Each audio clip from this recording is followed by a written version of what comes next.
Welcome back, guys. I'm so happy to see all you beautiful people back on my channel. Today we're talking about Lightroom presets or filters, if you like, because in one of my latest videos I used a homemade, self-made filter or preset to edit one of my photos to show you guys how to remove people from that photo. That video is here, and I wanted to show you guys how to make your own Lightroom presets and talk a little bit about why I make them and use them myself.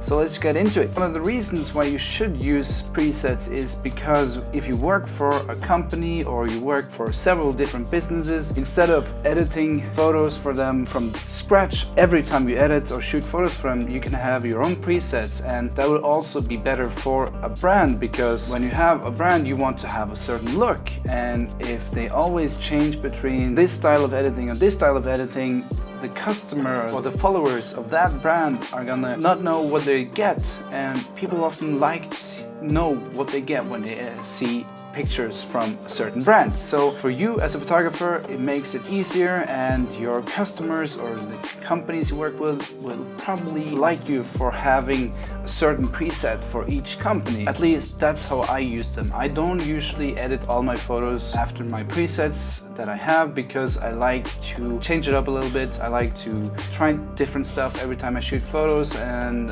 I'm curious, how can I make something new? How can I try something vividly different from what I've done before? But if you're a photographer that likes to have a certain set style every time you edit your photos, instead of doing that edit every time you edit your photos, just press your preset and you're halfway or more already there.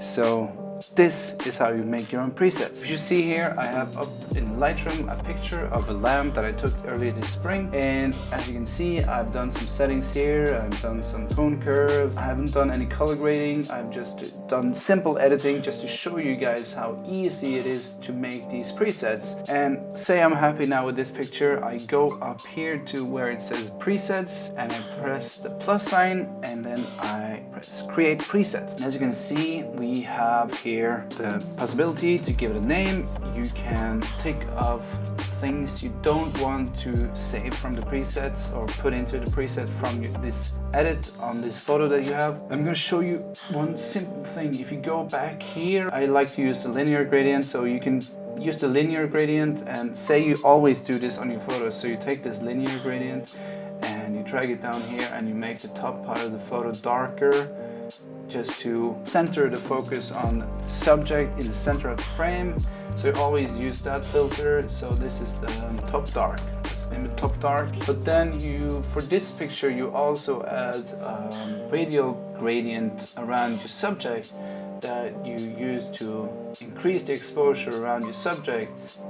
But you don't want to keep that in your preset. Then when you make your preset, you go here again, press create preset. You see here that you can select all your masks, or you can use the one, I thought I changed the name for it, but the one that's called mask 1. And then you give your preset some fancy name. You need to have a fancy name, you know, because that's how filters or Lightroom presets sell.